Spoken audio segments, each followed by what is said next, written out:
經濟消息來看，在美國四大指數拜一起收紅，那台股呢，今日早盤也起來到42157點，創這盤中的新高價。今麥市場關注的焦點，也閣有這台股主動式 ETF， 今日也來掛牌，早盤呢是起到10塊9，就連這觀望呢嘛對咧凍點攏安尼袂叮當。分析師是回說講呢，這主動式的 ETF 其實是較高變動的，所以好友投資客就要加加注意。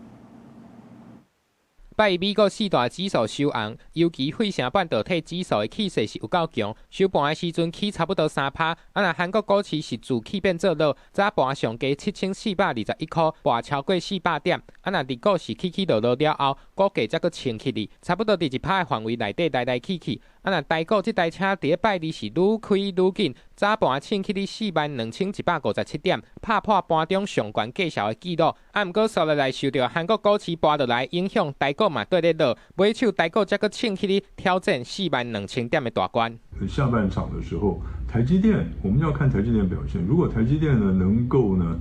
今天能夠收紅的話，止跌收紅的話呢，那今天台灣的加權指數呢應該收紅，應該不會有太大的問題。分析師認為，拜日台股的加權指數、寬達股的走勢是關鍵。像講台積電的股價就先起，才閣落落來，落落來才閣又轉去2235塊以上。那台達電甲鴻海，這細面就閣較軟淨，盤中跌超過1%。另外，最近台股主動式 ETF 3支咧掛牌，拜日閣出現新的 ETF 00403A， 開盤的時間一到，觀望除了吊車，成交量嘛突破上100萬張，股價明顯是比伊的淨值閣較懸，甚至上懸的計數來到10塊96，只是這主動式的 ETF， 大家這麼愛，經理人會使隨時按趨勢來換新分股，這外界就煩惱講，那乖乖欠股的人，敢會去互傷害到咧？